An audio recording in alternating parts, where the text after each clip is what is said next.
So next നമ്മൾ നോക്കാൻ പോകുന്നത് മൊഡ്യൂൾ 2 ആണ്. സോ മൊഡ്യൂൾ 2 പറയുന്ന വരുമ്പോൾ ഇതിൽ മെയിൻലി വേണ്ട technology acquisition and technology forecasting അങ്ങനെ ബേസിക്കലി മെത്തേഡ്സ് ആണ്. സോ ഇത് മാക്സിമം ഫുള്ളായി കാണാൻ നോക്കുക. സോ വേറെ എന്തെങ്കിലും ഉണ്ടെങ്കിൽ നിങ്ങൾ കമൻറ്റ് ചെയ്യുക. പിന്നെ മാക്സിമം അത് ജസ്റ്റ് പറഞ്ഞു പോണത് കേൾക്കാൻ നോക്കുക. അപ്പോൾ ടോപ്പിക്സ് ഫുള്ള് ഇത് വായിച്ചിരിക്കാനുള്ള ആവശ്യം വരില്ല. ജസ്റ്റ് ഇതിപ്പോൾ എക്സ്പ്ലെയിൻ ചെയ്ത് പോകുമ്പോൾ തന്നെ പിന്നെ നമുക്ക് ഉണ്ടാക്കി എഴുതാന്നുള്ള ഒരു സംഭവം ഉള്ളത്. സോ അങ്ങനെ ഒരു ഐഡിയ വെച്ച് നമ്മളെല്ലാം ചെയ്താൽ മതി.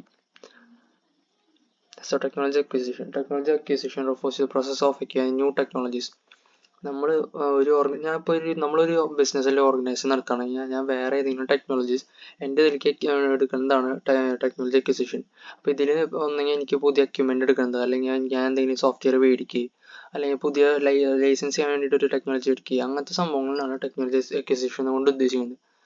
അപ്പോൾ ഒരു പുതിയൊരു ടെക്നോളജി ഉള്ളിൽ നിന്ന് തന്നെ ഇന്റേണലി കമ്പനിയുടെ ഉള്ളിൽ തന്നെ ഡെവലപ്പ് ചെയ്തുകൊണ്ട് കൊണ്ടുവരാണ്. സോ അതാണ് ടെക്നോളജി അക്വിസിഷൻ. സോ ടെക്നോളജി അക്വിസിഷൻ്റെ പ്രോസസ്സ് എന്തൊക്കെയാണെന്നാണ് നോക്കുന്നത്. ആദ്യം identifying the need for new technology. പുതിയൊരു ടെക്നോളജിയുടെ ആവശ്യകത ഉണ്ടെന്ന് തോന്നിയാൽ നമ്മളത് എന്തുകൊണ്ടാണ് ആ ഒരു ആവശ്യകത വരുന്നതെന്ന് നോക്കുക. അപ്പോൾ അതിൽ ചിലപ്പോൾ എന്തെങ്കിലും നമ്മുടെ വർക്ക് ഫ്ലോ പോകുന്നതിൻ്റെ ഇടയിൽ എന്തെങ്കിലും ഗ്യാപ്പ് ഉണ്ടാവുക, അല്ലെങ്കിൽ എവിടെയാണ് ഇമ്പ്രൂവ് ചെയ്യേണ്ട ഓരോ ഏരിയാസ് ഉണ്ടാവും. സോ അത് മനസ്സിലാക്കി എന്ത് ടെക്നോളജി വേണ്ടത് നമ്മൾ ആദ്യം ഐഡൻറ്റിഫൈ ചെയ്യണം. പിന്നെ 2, എന്തൊക്കെയാണ് പോസിബിൾ ആയിട്ടുള്ള സൊല്യൂഷൻസ് നമ്മൾ കണ്ടുപിടിക്കണം. അതാണ് റീസർച്ചിങ് പൊട്ടൻഷ്യൽ സൊല്യൂഷൻസ്. അപ്പോൾ പുതിയൊരു ടെക്നോളജി നമ്മൾ കൊണ്ടുവരികയാണെങ്കിൽ ഐഡൻറ്റിഫൈ ചെയ്ത് കഴിഞ്ഞാൽ റീസർച്ച് ചെയ്ത് എന്തൊക്കെയാണ് അതിന് പറ്റുന്ന ഉപായമാർഗം എന്ന് നമ്മൾ കണ്ടുപിടിക്കേണ്ടി വരും. സോ അത് ഓർഗനൈസേഷൻ റിക്വയർമെൻറ്റ്സ് അനുസരിച്ച് മീറ്റ് ചെയ്യുന്നുണ്ടോ എന്ന് ഉറപ്പുവരുത്തണം. അതാണ് research and potential solutions. Evaluating the options. പിന്നുള്ളത് കാര്യം, അപ്പോൾ നമ്മൾ റീസർച്ച് ചെയ്ത് നമ്മുടെ മുമ്പിൽ കുറേ ഓപ്ഷൻസ് ആണ്. അപ്പോൾ എവിടെ നിന്ന് എന്താണ് നമ്മൾ സെലക്ട് ചെയ്യേണ്ടത്, ഏത് ടെക്നോളജി നമ്മൾ മേടിക്കേണ്ടത്, അല്ലെങ്കിൽ കോസ്റ്റിൻ്റെ ബേസിലും പെർഫോമൻസിൻ്റെ ബേസിലും, പിന്നെ നമ്മുടെ സിസ്റ്റത്തിൽ ഇത് കമ്പാറ്റബിൾ ആവുമെന്നും കൂടി നോക്കണം. സോ അങ്ങനെ ബേസിൽ നമ്മൾ ഓപ്ഷൻസ് അങ്ങനെ നോക്കിക്കൊണ്ടിരിക്കുകയാണ്. അതാണ് എവാലുവേറ്റിംഗ് ദ ഓപ്ഷൻസ്. പിന്നെ 4, മേക്കിംഗ് ദ ഡിസിഷൻ. നമ്മുടെ മുമ്പിൽ കുറേ ഓപ്ഷൻ വന്നു, നമ്മൾ റീസർച്ച് ചെയ്തു, നമ്മൾ ഐഡൻറ്റിഫൈ ചെയ്തു, ഒക്കെ ചെയ്ത് കഴിഞ്ഞിട്ട് നമ്മൾ ഡിസിഷൻ എടുക്കണം. അപ്പോൾ ഏത് ടെക്നോളജി എടുത്താലാണ് എനിക്ക് നല്ലത് വരിക, അല്ലെങ്കിൽ എനിക്ക് ഏത് ടെക്നോളജി എടുത്താൽ എൻ്റെ വർക്ക് ഫ്ലോയിൽ നല്ല സ്മൂത്തായിട്ട് കാര്യങ്ങൾ പോവുക, അല്ലെങ്കിൽ എന്തൊക്കെ നെസസറി സ്റ്റെപ്സാണ് ഞാൻ എടുക്കേണ്ടത്, അതൊക്കെയാണ് മേക്കിംഗ് എ ഡിസിഷനിൽ വരുന്ന കാര്യം. പിന്നെ 5, ഇംപ്ലിമെൻറ്റിംഗ് ദ ടെക്നോളജി. പിന്നുള്ളത് നമ്മൾ ടെക്നോളജി വാങ്ങിച്ചു കഴിഞ്ഞാൽ അല്ലെങ്കിൽ എടുത്തു കഴിഞ്ഞാൽ ആ ടെക്നോളജി നമ്മുടെ സിസ്റ്റത്തിലും നമ്മുടെ പ്രോസസ്സുകളിലും ഓർഗനൈസേഷൻ്റെ എല്ലാ ഭാഗങ്ങളിലും അത് ഇംപ്ലിമെൻറ്റ് ചെയ്ത് കൊണ്ടുവരിക എന്നാണ് ഇംപ്ലിമെൻറ്റിംഗ് ദ ടെക്നോളജി കൊണ്ട് ഉദ്ദേശിക്കുന്നത്. 6, പിന്നെ മോണിറ്ററിങ് ആൻഡ് മെയിൻറ്റെയിനിങ്. ഇപ്പോൾ നമ്മളെല്ലാം ചെയ്ത് കഴിഞ്ഞു, ഇതെല്ലാം ചെയ്ത് കഴിഞ്ഞിട്ട് ഇതിൻ്റെ മുകളിലൊരു നമുക്കൊരു കണ്ണ് വേണം. അപ്പോൾ ഒരു മോണിറ്ററിങ് ചെയ്യണം. ഒപ്പം തന്നെ എന്തെങ്കിലും പ്രശ്നം ഉണ്ടാവുക, അല്ലെങ്കിൽ എന്തെങ്കിലുമൊക്കെ ഇഷ്യൂസ് വരുമ്പോൾ അത് മെയിൻറ്റെയിൻ ചെയ്യാനുള്ളൊരു പൊട്ടൻഷ്യലോട് നമുക്ക് ഉണ്ടാവും എന്നാണ് ഇതുകൊണ്ട് ഉദ്ദേശിക്കുന്നത്. അപ്പോൾ എന്തെങ്കിലും മോണിറ്ററിങ് മെയിൻ്റെനൻസ് ഒക്കെ എപ്പോഴും ആവശ്യകതയായിട്ട് വരേണ്ട ഒരു സംഭവമാണ്. കാരണം പ്രോപ്പറായിട്ടൊരു സംഭവം നമ്മൾ മേടിച്ച സംഭവം അല്ലെങ്കിൽ മേടിച്ചൊരു ടെക്നോളജി അവിടെ ഫങ്ഷൻ ചെയ്യണമെങ്കിൽ മോണിറ്ററിങ് മെയിൻറ്റെയിനിങ് അവിടെ ചെയ്യേണ്ടി വരും. പിന്നെ അപ്പോൾ ടെക്നോളജി അക്വിസിഷൻ പ്രോസസ്സുകളാണ്. ആദ്യം നമ്മൾ ടെക്നോളജി അക്വിസിഷൻ ഓപ്പർച്യൂണിറ്റി ഐഡൻറ്റിഫൈ ചെയ്തു, അസസ് ചെയ്തു, എന്നിട്ട് നമ്മുടെ മാച്ചിങ് ആയി കിട്ടുകയാണെങ്കിൽ നമ്മൾ നെഗോഷിയേറ്റ് ചെയ്തിട്ട് ടെക്നോളജി കൊണ്ട് ട്രാൻസ്ഫർ ചെയ്യും. സോ ഇതിൻ്റെ ഒരു എക്സാമ്പിൾസ് ആണ് artificial intelligence, internet of things, virtual reality, blockchain, 5G technology, quantum computing, biotechnology, robotics. 6ാമത്തെ എന്തായാലും എളുപ്പമായിട്ട് മനസ്സിലാക്കുമെന്ന് എനിക്ക് അറിയാം. alternatives for acquiring new technologies, in-house developments. ഇപ്പോൾ എന്താണ് ഇപ്പം നമ്മൾ പുതിയ ടെക്നോളജീസ് എടുക്കണതിന് വേറെ എന്തെങ്കിലും മാർഗ്ഗങ്ങൾ നമുക്ക് ചെയ്യാൻ പറ്റും. അതിലത്തെ ഒരു കാര്യമാണ് ഇൻ-ഹൗസ് ഡെവലപ്മെൻറ്റ്സ്. ഇൻ-ഹൗസ് ഡെവലപ്മെൻറ്റ്സിൽ ഇപ്പോൾ നമ്മളൊരു പുതിയ ടെക്നോളജി ഡെവലപ്പ് ചെയ്താണെന്ന് ഇന്ത്യയിൽ ഉള്ളിൽ നിന്ന് തന്നെ ഡെവലപ്പ് ചെയ്യുകയാണെന്ന്. സോ അത് ഓർഗനൈസേഷനിൽ നമുക്ക് അതിൽ കംപ്ലീറ്റ് കൺട്രോൾ കൊടുക്കാൻ പറ്റും. കാരണം എന്താ, ഇപ്പോൾ നമ്മൾ തന്നെ ഒരു സംഭവം ഡെവലപ്പ് ചെയ്യണമെങ്കിൽ നമ്മുടെ കൺട്രോളായിരിക്കില്ല കൂടുതലും. നമുക്ക് ഇഷ്ടമുള്ള രീതിയിൽ മാറ്റാം, നമ്മളത് ഇഷ്ടമുള്ള രീതിയിലായിരിക്കും. പിന്നെ ഇപ്പോൾ നമ്മളിപ്പോൾ പ്രൊജക്റ്റ് ചെയ്യുകയാണെങ്കിൽ അതിൻ്റെ ഫുൾ കൺട്രോൾ നമ്മുടെ കയ്യിലാണ്. സോ അതിനനുസരിച്ചാണ് ഇൻ്റലക്ച്വൽ പ്രോപ്പർട്ടി നമുക്കത് ചെയ്യാമെന്നുള്ളൂ. അപ്പോൾ അതാണ് വേറൊരു ആൾട്ടർനേറ്റീവ് പറയുന്നത്. എന്ന് വെച്ചാൽ വേറെ പുറത്തുനിന്ന് ടെക്നോളജി മേടിക്കാതെ നമ്മൾ ചെയ്യുന്നൊരു കാര്യം ഇൻ-ഹൗസ് ഡെവലപ്മെൻറ്റ്. സോ അതിൻ്റെ ഡിസഡ്വാൻറ്റേജ് കോസ്റ്റ്ലിയാണ്. ശരിയാണ്, നമ്മൾ പ്രൊജക്റ്റ് ചെയ്തപ്പോൾ നമുക്ക് അറിയാവുന്ന കാര്യമാണ്, അത്യാവശ്യം നല്ല കോസ്റ്റ്ലിയാണ്, കുറേ സമയം എടുക്കും. പിന്നെ നമ്മുടെ കയ്യിൽ നിൽക്കുന്ന കാര്യമായിരിക്കില്ല ചിലപ്പോൾ, നമുക്ക് അതിൻ്റെ എക്സ്പെർട്ടീസാണ് അല്ലെങ്കിൽ അതിനുള്ള റിസോഴ്സസും നമ്മുടെ കയ്യിൽ ഉണ്ടാവില്ല ആ ഒരു ടെക്നോളജി ഡെവലപ്പ് ചെയ്യാൻ. സോ അങ്ങനെ ഒരു ഡിസഡ്വാൻറ്റേജ് ഇതിലുണ്ട്.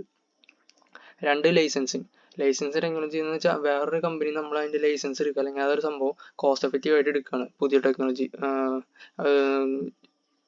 acquire new technology. അപ്പോൾ ഇതിൽ നമുക്ക് ടെക്നോളജി ഓൾറെഡി ഡെവലപ്പ് ചെയ്ത സംഭവം അത് എഫക്റ്റീവ് ആണെന്നും നമുക്കറിയാം, പക്ഷേ വിത്തൗട്ട് ഇൻക്രീസിങ് കോസ്റ്റ് ആണ്. വേറെ കോസ്റ്റ് ഡെവലപ്പ് ചെയ്യാനുള്ള കോസ്റ്റ് ഒഴിവാക്കിക്കൊണ്ട് നമ്മൾ എടുക്കുന്ന ഒരു സംഭവമാണ് ലൈസൻസിങ്. അതിൻ്റെ ഡിസ്അഡ്വാൻറ്റേജ് എന്തൊക്കെയാണ്? അത് ഭയങ്കര കോംപ്ലക്സ് ആണ്. അത് നമുക്കറിയാം, കുറേ പൊല്ലാപാടുകളുണ്ട് അതിൽ, എളുപ്പമായിരിക്കില്ല, കുറേ ലിമിറ്റേഷൻസ് അതൊക്കെ ഉണ്ട് നമുക്കറിയാം. Organisation may be dependent on the technology provide. അപ്പോൾ നമ്മൾ പിന്നെ കാര്യം എന്ന് വെച്ചാൽ നേരത്തെ പറഞ്ഞ പോലെ അല്ല, നമ്മൾ അവരെ ഡിപ്പെൻഡൻ്റ് ആയി, അവർ പറയുന്ന രീതിക്ക് കാര്യം നടക്കുള്ളൂ, അവരുടെ കയ്യിലാണ് സംഭവിക്കുന്നത്. അപ്പോൾ അതിൻ്റെ അനുസരിച്ചുള്ള അപ്ഡേറ്റ്സും സപ്പോർട്ടും മെയിൻ്റെനൻസും ഒക്കെ അവർ ചെയ്യേണ്ടി വരും. അതാണ് ലൈസൻസിങ് എന്നുള്ള ചെയ്താലുള്ള ഒരു ഡിസഡ്വാൻറ്റേജ്. പിന്നെയുള്ളത് ജോയിൻറ്റ് വെഞ്ചേഴ്സും സ്ട്രാറ്റജിക് ഏലിയൻസസും. ജോയിൻറ്റ് വെഞ്ചേഴ്സിൽ നമുക്കറിയാം വേറൊരു ഓർഗനൈസേഷൻ നമ്മൾ ടൈപ്പ് ചെയ്ത് എന്തെങ്കിലും വർക്ക് ചെയ്യുന്നത്. സോ അങ്ങനെ കുറേ ബ്രാൻഡുകൾ ഉണ്ടാവും, പിന്നെ കമ്പനീസ് ഉണ്ടാവും. സോ നിങ്ങൾക്ക് അങ്ങനെ എന്തെങ്കിലും കമ്പനീസ് ഇങ്ങനെ ടൈപ്പ് ചെയ്തിട്ട് അല്ലെങ്കിൽ ജോയിൻറ്റ് വെഞ്ചർ ചെയ്ത് എന്തെങ്കിലും ഒരു സംഭവങ്ങളുണ്ടെങ്കിൽ നിങ്ങൾ മാക്സിമം കമൻറ്റ് ചെയ്യുക. അപ്പോൾ ബാക്കിയുള്ളവർക്ക് അതിൻ്റെ ഒരു ഐഡിയ കിട്ടുന്നതാണ്. Opportunities for share. അപ്പോൾ അവർ റിസ്ക്കും ഒപ്പം തന്നെ റിവാർഡ്സ് അവർ ഷെയർ ചെയ്തിട്ടാവും എടുക്കുക, ജോയിൻറ്റ് വെഞ്ചേഴ്സ് ആയ കാരണം. അപ്പോൾ ഇതിൽ ചാലഞ്ചിങ് ആയിട്ടുള്ള കാര്യം എന്ന് വെച്ചാൽ അവർ രണ്ടാൾക്കും നമ്മൾ ടേംസ് ആൻഡ് കണ്ടീഷൻസും റിലേഷൻഷിപ്പ് മെയിൻറ്റെയിൻ ചെയ്യുന്നത് വലിയൊരു കാര്യമാണ്. എഫേർട്ട് ഇടേണ്ടി വരും രണ്ടാൾക്കാരുടെ ഭാഗത്തു നിന്നും. പിന്നെ ഫുള്ളായിട്ട് ഒരാൾക്ക് കൺട്രോൾ കിട്ടില്ല ടെക്നോളജിൻ്റെ മുകളിൽ, രണ്ട് പേർക്കും കൺട്രോൾ ആയിരിക്കും. അപ്പോൾ ഇതിൽ ലിമിറ്റേഷൻ പാർട്ട്ണർഷിപ്പിൻ്റെ അഗ്രിമെൻ്റ് ആണ് അവിടുത്തെ ഒരു ലിമിറ്റേഷൻ. പിന്നെ 4 മെർജേഴ്സ് ആൻഡ് അക്വിസിഷൻ. മെർജേഴ്സ് നമ്മൾ ഫുള്ളായിട്ട് മെർജ് ചെയ്തു, കമ്പനിയെ ഫുള്ള് നമ്മൾ ഇതിലേക്ക് മെർജ് ചെയ്തു. So mergers acquisition can be costly ആയിരിക്കും, ഭയങ്കര കോംപ്ലക്സ് ആയിരിക്കും, പിന്നെ ഭയങ്കര റിസ്ക് ഉണ്ട് ഇതിൽ. എന്ന് വെച്ചാൽ കമ്പനീനെ അക്വയർ ചെയ്താൽ അത് നമുക്ക് കറക്റ്റായിട്ട് നമ്മുടെ ഒത്തുചേർന്ന് പോകുമോ, അല്ലെങ്കിൽ ഇനി എടുത്തു കഴിഞ്ഞാൽ എന്തെങ്കിലും റിസ്ക് എടുത്തു കഴിഞ്ഞാൽ വേറെ എന്തെങ്കിലും പ്രശ്നം ഉണ്ടാവുന്ന കൂടെ ഉള്ള സംഭവമാണ് മെർജേഴ്സ് ആൻഡ് അക്വിസിഷൻ. സോ ഇതിൽ അങ്ങനത്തെ വല്ല എക്സാമ്പിൾസ് നമുക്ക് തോന്നുകയാണെങ്കിൽ മാക്സിമം കമൻറ്റ് ചെയ്യുക. പിന്നെ ഓപ്പൺ സോഴ്സ് സോഫ്റ്റ്വെയർ. ഇത് വളരെ കോസ്റ്റ് എഫക്റ്റീവ് ആണ്, എളുപ്പമായിട്ട് യൂസ് ചെയ്യാൻ പറ്റും, മോഡിഫൈ ചെയ്ത് നമുക്ക് ഡിസ്ട്രിബ്യൂട്ട് ചെയ്യാൻ പറ്റും. അപ്പോൾ ഇത് ലാർജ് കമ്മ്യൂണിറ്റി ഓഫ് ഡെവലപ്പേഴ്സിനെയും പിന്നെ യൂസേഴ്സ് ക്യാൻ പ്രൊവൈഡ് അവർക്ക് സപ്പോർട്ടും പിന്നെ സോഫ്റ്റ്വെയർ ഡെവലപ്മെൻറ്റ് കൊടുക്കാൻ പറ്റും. ഇപ്പോൾ ഒരു എക്സാമ്പിൾ പറയുകയാണെങ്കിൽ ആപ്പിളിൻ്റെ സിരി എന്ന് പറയുന്നത് ഒരു ഫീച്ചർ. ആ ഫീച്ചർ ഒരു ഓപ്പൺ സോഴ്സ് സോഫ്റ്റ്വെയർ ആണ്. അത് ഡയറക്റ്റ്ലി നമ്മൾ ഇങ്ങനെ എടുത്തിട്ട് അവർ പിന്നെ അത് ഡെവലപ്പ് ചെയ്യാണ് ചെയ്യണം. സോ അങ്ങനെ ഒരു ഓപ്പൺ സോഴ്സ് സോഫ്റ്റ്വെയർ ആണത്. അതിനുള്ള ഒരു എക്സാമ്പിളാണ് ഞാൻ പറഞ്ഞത്. അപ്പോൾ അതിൽ നമ്മൾ കുറേ ഇൻവെസ്റ്റ് ചെയ്യേണ്ടി വരും, സപ്പോർട്ട് മെയിൻ്റെനൻസ് കൊടുക്കേണ്ടി വരും, ലിമിറ്റേഷൻസ് ഉണ്ടാവും ഉറപ്പായിട്ടും ഓപ്പൺ സോഴ്സ് സോഫ്റ്റ്വെയർ ആയ കാരണം.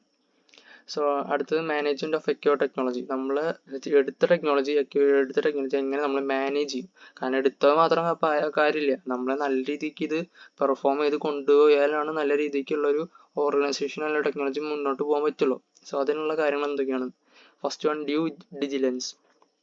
ഇപ്പോൾ നമ്മളൊരു ടെക്നോളജി അക്വയർ ചെയ്യാനായിട്ട് മുമ്പ് നമ്മൾ ഏറ്റവും ഇമ്പോർട്ടൻ്റ് എന്ന് വെച്ചാൽ നമ്മുടെ ഓർഗനൈസേഷൻ്റെ ഗോൾസും ഒബ്ജക്റ്റീവ്സും അനുസരിച്ച് സംഭവം ഒത്തുചേർന്ന് പോകുന്നുള്ളതാണ്. അതില്ലാത്ത പക്ഷം നമ്മൾ എടുത്തിട്ടൊരു കാര്യമില്ല. സോ ദർ ആർ നോ മേജറായിട്ടുള്ള റിസ്ക്കും ഇഷ്യൂസും ഇല്ല ടെക്നോളജിക്ക് അനുസരിച്ച്. സോ അതാണ് നമ്മൾ ആദ്യം നോക്കേണ്ടത്. ആദ്യത്തെ കാര്യം നമ്മുടെ ഒബ്ജക്റ്റീവ്സ് നമ്മുടെ കാര്യങ്ങൾക്ക് ഒത്തുചേർന്ന് പോകുന്ന സാധനമായിരിക്കണം. രണ്ടാമത്തെ ഇൻ്റഗ്രേഷൻ. ഇപ്പോൾ നമ്മൾ ഇൻ്റഗ്രേറ്റ് ചെയ്ത സിസ്റ്റം, ഓർഗനൈസേഷൻ എക്സിസ്റ്റിംഗ് സിസ്റ്റംസ് അല്ലെങ്കിൽ പ്രോസസ്സിലേക്ക് ഈ സംഭവം ചേർന്നു. അപ്പോൾ ഇതിൽ ഒന്നെങ്കിൽ കോൺഫിഗറേഷനും ടെസ്റ്റിങ്ങും ആ ടെക്നോളജി നമ്മൾ അങ്ങനെ ചെയ്യേണ്ടി വരും. ഇടയ്ക്കൊക്കെ ടെസ്റ്റ് ചെയ്ത് നോക്കേണ്ടി വരും, എന്താ എംപ്ലോയീസിനെ അതിനനുസരിച്ച് ട്രെയിൻ ചെയ്യേണ്ടി വരും, അവരോട് പറഞ്ഞു കൊടുക്കേണ്ടി വരും എങ്ങനെയാണ് യൂസ് ചെയ്യുന്നത്. അതൊരു ഇൻ്റഗ്രേഷൻ്റെ ഒരു ഭാഗമാണ്. പിന്നെ 3, ഇംപ്ലിമെൻറ്റേഷൻ. സോ ആദ്യം നമ്മൾ സ്റ്റഡി ചെയ്തു അല്ലെങ്കിൽ ഓർഗനൈസേഷൻ ഒത്തുചേർന്ന് പോകുന്നത് നോക്കി, എന്നിട്ട് നമ്മൾ എടുത്തു ഇൻ്റഗ്രേറ്റ് ചെയ്തു, പിന്നെ അത് ചെയ്യണം, ഇംപ്ലിമെൻറ്റ് ചെയ്യണം. അപ്പോൾ ഇതിൽ കാര്യങ്ങൾ എന്താണെന്ന് വെച്ചാൽ ആവശ്യമുള്ള നെസസറി ആയിട്ടുള്ള കാര്യങ്ങൾ, അതിന് ചുറ്റി സംബന്ധിച്ച് വരുന്ന കുറേ കാര്യങ്ങൾ നമ്മൾ ഇംപ്ലിമെൻറ്റ് ചെയ്യണം. Ensure that the technology is being used effectively നമ്മൾ ഈ സാധനം എന്ന് വെച്ചാൽ നല്ല രീതിക്ക് നോക്കി മാത്രമല്ല നമുക്കത് പ്രൊഡക്ടിവിറ്റി കൂട്ടും, നല്ല എഫിഷ്യൻ്റ് ആയിട്ട് പോകുന്ന കാര്യങ്ങൾ നീങ്ങുന്നുണ്ടെങ്കിൽ നമ്മൾ ഉറപ്പ് വരുത്തണം ഇംപ്ലിമെൻറ്റ് ചെയ്യുന്നതിലൂടെ. 4ാമത്തെ കാര്യം മോണിറ്ററിങ് ആൻഡ് മെയിൻ്റെനൻസ്. നമ്മൾ മേടിച്ച സംഭവം നല്ല രീതിക്ക് കൊണ്ടു നടക്കാൻ പറ്റണം, ആ സംഭവമാണ് ഇതിൽ പറയണം. സോ റെഗുലറായിട്ട് മെയിൻ്റെനൻസ് വളരെ ഇമ്പോർട്ടൻ്റ് ആണ്. അതാണ് മോണിറ്ററിങ് മെയിൻ്റെനൻസ്. 4 കാര്യങ്ങൾ നോക്കിയാൽ. 5ാമത്തെ എവല്യൂഷൻ ആൻഡ് ഒപ്റ്റിമൈസേഷൻ. എവല്യൂഷൻ എന്ന് വെച്ചാൽ നമ്മൾ സംഭവം മേടിച്ചു കഴിഞ്ഞു, അപ്പോൾ യൂസറിൻ്റെ നമ്മൾ ടെക്നോളജി ഉപയോഗിച്ച് കൊടുത്തിട്ട് നമ്മളെ സംഭവം എന്തെങ്കിലും ആവട്ടെ, സർവീസോ അല്ലെങ്കിൽ പ്രൊഡക്റ്റ് അങ്ങനെ എന്തെങ്കിലും ആവട്ടെ, നമ്മുടെ ആരൊക്കെയാണ് യൂസ് ചെയ്യണം അതിനനുസരിച്ച് അവരുടെ നിന്ന് ഫീഡ്ബാക്ക് വാങ്ങിച്ചിട്ട് എവിടെയാണ് വീണ്ടും നമുക്ക് ഇമ്പ്രൂവ്മെൻറ്റ് വരുന്നത് കണ്ടുപിടിച്ച് അത് ചെയ്യുക, അതിന് വിലയിരുത്തി കാര്യങ്ങൾ നീക്കുന്നതാണ് എവല്യൂഷൻ ആൻഡ് ഒപ്റ്റിമൈസേഷൻ.